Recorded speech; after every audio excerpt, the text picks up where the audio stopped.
প্রথম যে বিষয়টা নিয়ে কথা বলতে চাই সেটা হচ্ছে আমাদের পলিসি মেকিং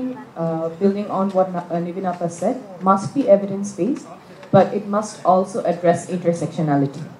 যে কাজটাতে আমরা ট্র্যাডিশনালি সাধারণত পিছিয়ে থেকেছি ইন্টারসেকশনালিটি অ্যাড্রেস করা হয় না ঢাকায় একজন নারী যিনি ইউনিভার্সিটি গ্র্যাজুয়েট এবং উদ্যোক্তা আমাদের পলিসি যেমন তাকে অ্যাড্রেস করতে হবে সাথে সাথে গ্রামের প্রত্যন্ত অঞ্চলে যে নারী তার শিক্ষার অ্যাক্সেস নাই চিকিৎসার অ্যাক্সেস নাই ফাইন্যান্সের অ্যাক্সেস নাই এবং ফোনেরও অ্যাক্সেস নাই সেই নারীকেও আমার পলিসি অ্যাড্রেস করতে হবে সেই নারীকেও আমার policy must ensure that their challenges and concerns are addressed আমি এখানে কয়েকটা গল্প বলি দিজ আর লিভড এক্সপিরিয়েন্সেস যাদের সাথে আমার দেখা হয়েছে কথা হয়েছে and they have been neglected in our policy spaces, in our policy making. এটা বিভিন্ন কারণও আছে আমরা জাতীয় নাগরিক পার্টি থেকে আপনারা অনেকেই জানেন জুলাই মাসে দেশ করতে জুলাই পদযাত্রা বিভিন্ন জায়গায় গিয়েছি প্রায় সবকটি জেলায় আমরা গিয়েছি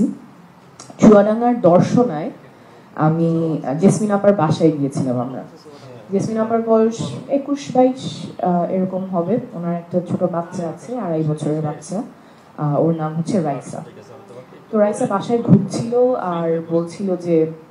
আমার বাবাকে তোরা মেরে ফেলছে আমার বাবাকে মেরে ফেলছে বারবার রিপিট করছিল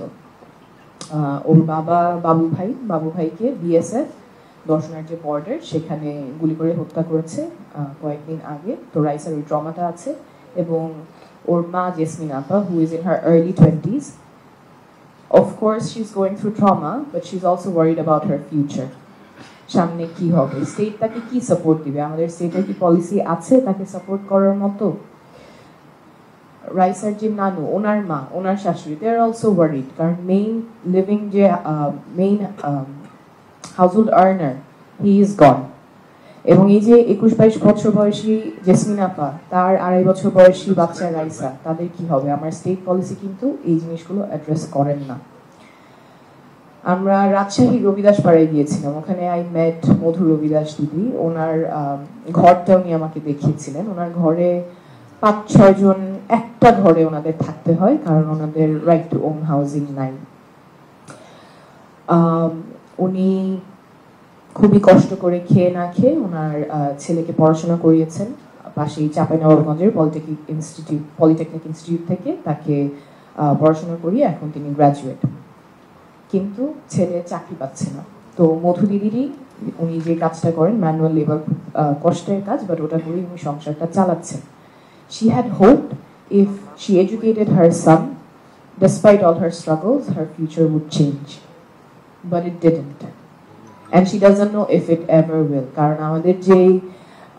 ব্যবস্থাটা আছে যেটা শুধুমাত্র ক্ষমতাসীন যারা বা ক্ষমতার কাছাকাছি যারা আছেন তাদেরকেই বেনিফিট করে it doesn't unfortunately affect people like Modhuridi in Robidas Para in Rajshahi.